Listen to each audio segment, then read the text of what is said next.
Hi there, guys, and welcome to Jamie and the Bird.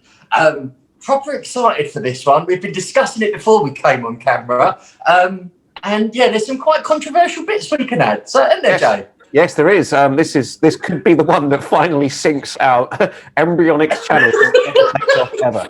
Good luck. Like I always say, no news is bad news. True. No press is bad press. Something like that. Anyway. I firmly disagree with that statement, by the way. I firmly disagree. If everyone knows about you for a bad reason, at least they know about you. That's it. Bottom line. You can monetize the hate. You can monetize your hate. Exactly. Let's monetize the hate. Yeah. So there's a couple of things that we're going to discuss, but one of them is really, really, really poignant at the moment. And what is it, Jay? It's something the vaccine. It's the vaccine. The what, sorry? The vaccine. I'll say it again. The vaccine. So the vaccine. This is interesting because me and Jay sit on quite different sides of the fence on this one. We do. So yeah, we are going to sit on the side that I think that I'm probably not going to touch. I wouldn't touch it with yours, and you're sitting on the side of I'm going to get injected with something that I don't know anything about. I want all the vaccines, every single one. No, I know there's 3 that are currently look like they're going to come to market before the others. I'm like that. Give me all 3 of them. Don't care. Let them interact. Super shield against these things. Don't care. Do you know what? Within all of this, look, I know people are excited, and it's horrible, like what people are going through in the current climate, and the chance to go back to a relative normality, and the Prime Minister now saying that we could be back to a relative normality by Easter, and all these kind of things, the effect it's having on Christmas, and everyone's excited. But do you know what? It's almost like desperation. It is desperation. The governments and everyone just wants this kind of vaccine just to try and make it go away. And if it does, fantastic. Like, I'm not saying that this vaccine doesn't work. I'm not saying that it's bad or anything like that. If that's your choice and you want to go for it, fine. There are a number of things that I've seen that make me question it. The first one is what Pfizer and their questionable business strategy, might I say? How many? Just to clarify, we can neither confirm nor deny any reported rumours around Pfizer or any other company involved in the vaccine development. Well, it was on Facebook. It's got to be true. Right, okay. But apparently, in terms of Pfizer, they've been fined millions and millions and millions for multiple products for out there. Anyway, we're not now using the Pfizer vaccine. We've now got our one that we've made. Now, do you not think, Jay, like just from our perspective, one person pops up and says, "Oh, we've got a vaccine. Oh, look, we can do it. 95% accuracy." Literally 3 or 4 days later, all of a sudden, Oxford go, no, we got it. We've got it. Like, is that not a little bit? Do you know what I mean? Does that not put a question in your head? How can you sit there and we look? What was that? And I'm ranting. I know I am. He's not even getting a word in. I asked him a question and then carried on talking. We haven't got a cure for HIV. How many years have they been searching for that? How many billions are put into cancer and looking for the cure for cancer? Still haven't got that. And the common cold, which has been around since the start of time, still haven't got that. Yet somehow we find a vaccine for COVID-19 that has 90 to 95% accuracy in the space of, 8 months? Yeah, 9 months, something like that. Yeah, 8, 9 months. Yeah. So do you actually want me to answer any of these now? Yeah, go on. I'll finish right. Let's go through these one at a time then. So you said about the fact that they're all releasing their results roughly around the same time period. And that's a cause for concern. Yeah? Yeah. Well, yeah, I can see why that would be the case, because obviously there's going to be a financial or commercial interest in them being the first ones to get it out there. So I do get that point. But I think the counterpoint to that is these are big companies that were sponsoring this. So, bear in mind, Pfizer one, they didn't develop the drug, they funded it. So there's a difference there. Same with AstraZeneca. Exactly that, yeah. So, and they're all following the same methodology. They all started at the same time. They're all following the same methodology, i.e. phase 1, phase 2, phase 3, and then phase 4. So they're all going through it at roughly the same time. And we did a video on what was it? Taking ownership of your stuff the other day. And remember, we mentioned about comparing two companies that are being pushed, one that's being pushed and taking responsibility and one that isn't. At the minute, how hard do you think the staff are being pushed to get this over the line quickly? Very fast. Yeah. So there's probably an element of that where they've released results at the same time because they're all being pushed as hard as they possibly can be to do it. They've probably got more funding than they've ever had before for any other thing at all. Cancer. No, in this short window, I mean, in the short. Yeah, in the short window. But like in terms of the finding a cure for things like HIV, finding a cure. I can give you an answer on those if you want. Go on. Yeah, I'm not sure this is accurate. This could be complete horseshit. I've no idea. Hit me with it. I'm interested in this. Okay, so you mentioned you used three examples. Yeah. Yes. HIV, the common cold, and cancer. So let's do those in order. So HIV. HIV isn't a standard virus. The reason it's so tricky. It was created and it was injected into monkeys. That's the thing. It's not. It was a man-made virus. That is a conspiracy theory. Because it's not a standard virus, because it attacks the immune system. It turns the immune system against itself. So that's where it's incredibly tricky to do. It's in fact unbelievable. But you have to remember, before I can't remember who it was. There was I know I watch a lot of weird things, don't I? But there was a documentary on a film star back in, I think it was the 80s. He had HIV. He hid it for a long time until he appeared on camera with the First Lady of the United States at the time. Okay, and he had a lesion on his neck, because obviously that's a symptom of HIV as well, when your immune system gets really bad. He had a lesion on his neck and he was mortified and humiliated by it, but it came into the public consciousness. It was already there, but this is the first time it went from being fear-based to being sympathy-based, if you like. And according to this documentary, what that did is it unleashed floodgates of investment to finally start trying to find a cure. But the technology back then wasn't, anywhere near as advanced as it is right now. But look at where HIV is now. It is a very, very treatable disease. To answer the question, it's very treatable. But also, antiviral meds now. So if someone does gets sexually assaulted, the first thing they'll do is they'll give them antiviral meds just in case of HIV infection.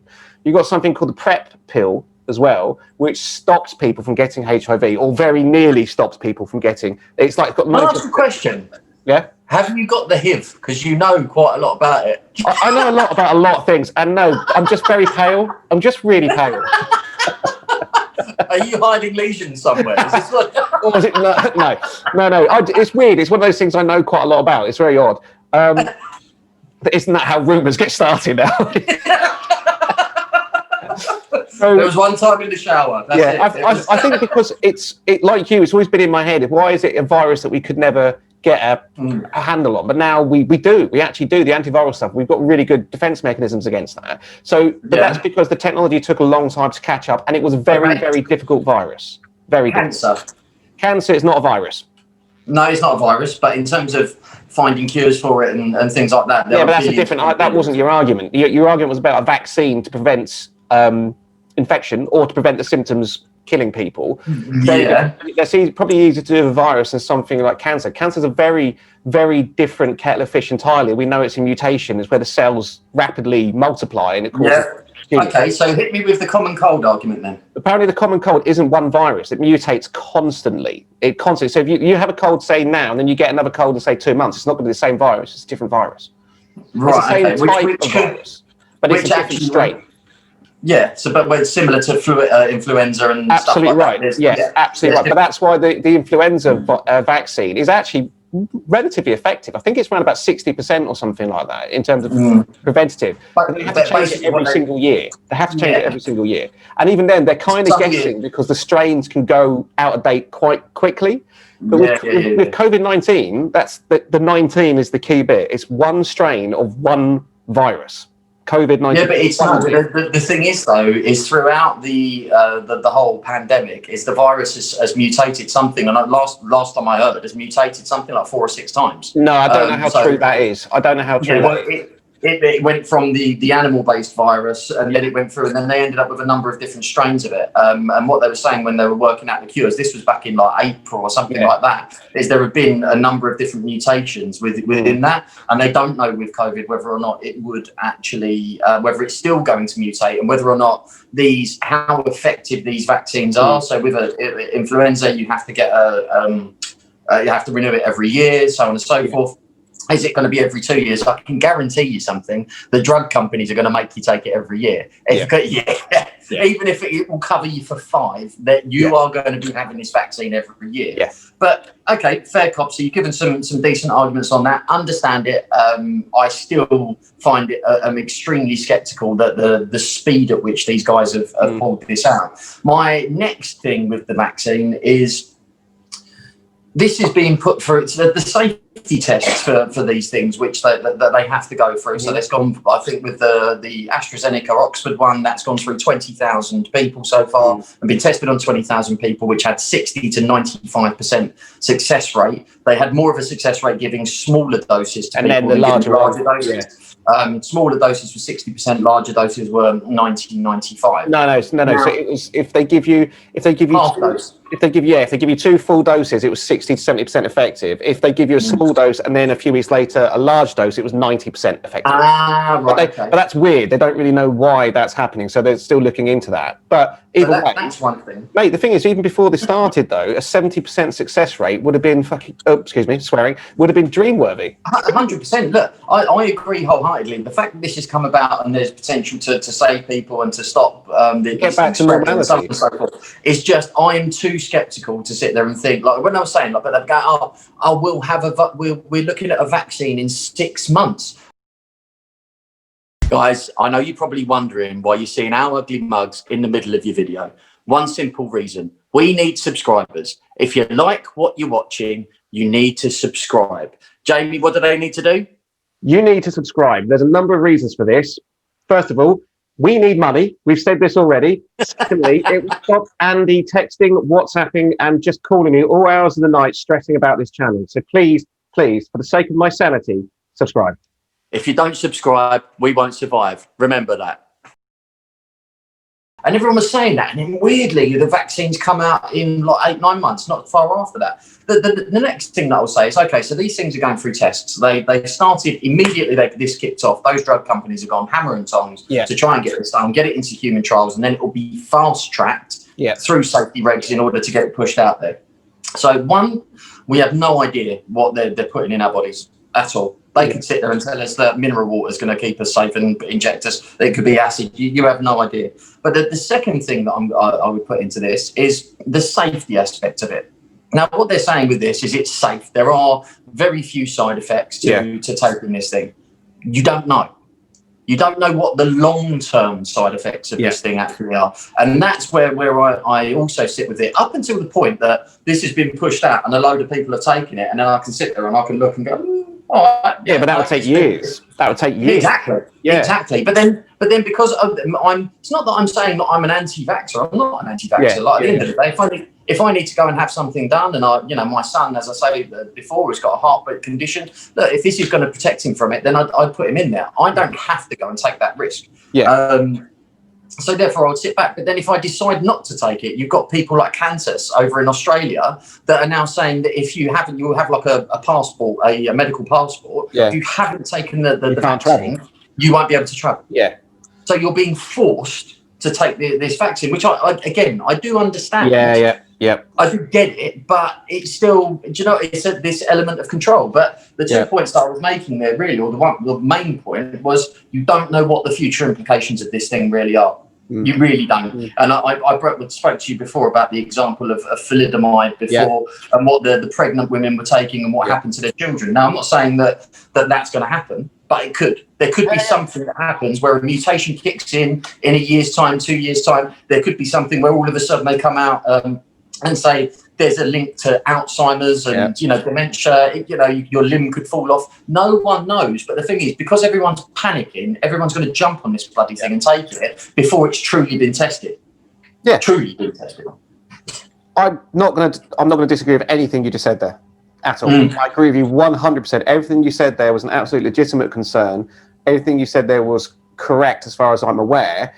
But then that kind of comes back to, guess what? This is an imperfect world. This is a horrible situation. There is no perfect outcome. The only bit that's questionable in all of that, because you're right in what you said. Look, take it, don't take it, what they put in your body, all of this stuff. Yep, that's a choice that every person has to make for themselves.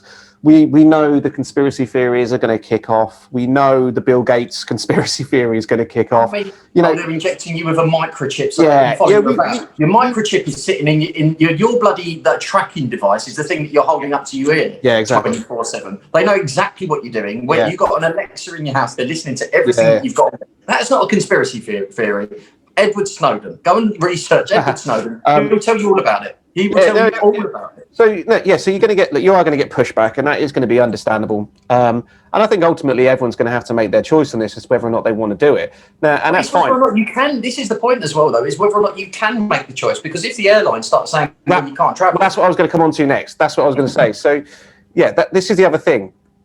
A lot of people are going to lose their shit over this. Oh, I can't go on holiday unless I get this thing injected into me, yada, yada, yada. And I understand why, from a personal, individual perspective, that's going to be frustrating. It's going to make you angry. It's going to make you, probably throw your toys out the pram. But the counterpoint to that is always, what is the number one responsibility of any government?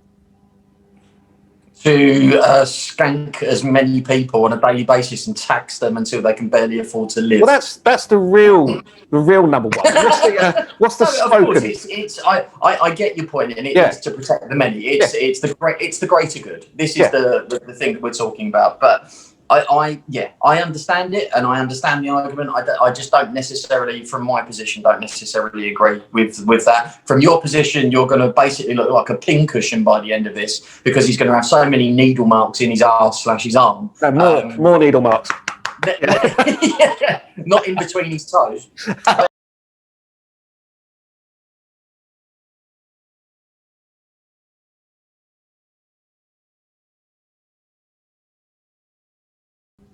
All right. So that's basically it for me and Jamie today. A little controversial thing talking about the vaccine and all things COVID. But yeah, we're done. All right. Take care, guys.